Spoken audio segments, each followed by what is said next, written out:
Hi friends, welcome to mister மயோன் vlogs. இன்றைக்கி நம்ம என்ன பார்க்க போகிறோன்னா பழம்பொரி. இதுக்கு தேவையான இன்க்ரீடியன்ட்ஸ்: ஒரு நேந்திரம்பழம், 1 கப் கோதுமை மாவு, 2 ஸ்பூன் சர்க்கரை, கொஞ்சோண்டு மஞ்சள் பொடி, 1 ஸ்பூன் அரிப்பொடி, ஒரு பிஞ்ச் ஆஃப் சால்ட். நம்ம எடுத்து வச்சுருக்க எல்லா இன்க்ரீடியன்ட்ஸையும் ஒரு பவுலில் போட்டு நல்லா மிக்ஸ் பண்ணணும். எல்லோரும் மைதா மாவு யூஸ் பண்ணுவாங்க, நான் கோதுமை மாவு யூஸ் பண்ணியிருப்பேன். மைதா மாவு தான் நல்ல டேஸ்ட்டும் கூட, பட் ஆனால் நான் குழந்தைங்களுக்கு கொடுக்குறனால நான் கோதுமை மாவு எடுத்திருக்கேன். அதில் நல்ல ஒரு கட்டியெல்லாம் இல்லாமல் நல்ல ஒரு பேட்டர் கன்சிஸ்டன்சிக்கு நல்லா நம்ம மிக்ஸ் பண்ணி எடுத்துக்கணும். ரொம்ப தண்ணியாக இருந்தால் பழத்தில் மாவு பிடிக்காது, ரொம்ப கெட்டியாக இருந்தால் பழத்தில் ரொம்ப மாவு பிடிக்கும். அதனால நம்ம அது ஒரு கரெக்டான கன்சிஸ்டன்சியில் மிக்ஸ் பண்ணி வச்சுக்கணும். நம்ம அந்த மிக்ஸ் பண்ண பேட்டரை ஒரு 15 to 20 minutes மாற்றி வைக்கணும்.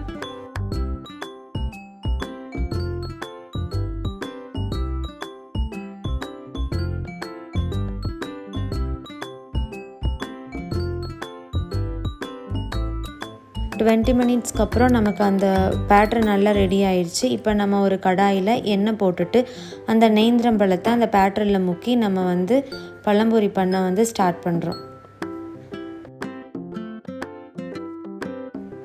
ஒவ்வொன்றா மீடியம் ஃப்ளேமில் வச்சு நல்லா பொரிச்சு எடுங்க. ஹை ஃப்ளேமில் வச்சா கரிஞ்சிடும், அதனால் மீடியம் ஃப்ளேமில் வச்சே பொரிச்செடுங்க.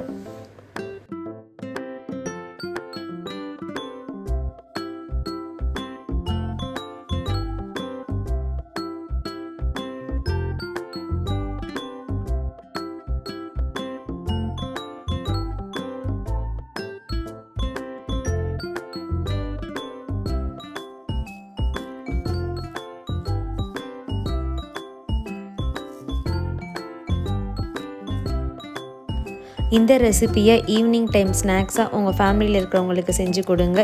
இந்த மாதிரியான ஃபுட் வீடியோஸ்க்கு மிஸ்டர் மயோன் vlogsஸை சப்ஸ்கிரைப் பண்ணுங்கள். இந்த வீடியோ உங்களுக்கு பிடிச்சிருந்துச்சுன்னா லைக் பண்ணுங்கள், ஷேர் பண்ணுங்கள், கமெண்ட் பண்ணுங்கள். தேங்க்யூ ஸோ மச் ஃபார் வாட்சிங்.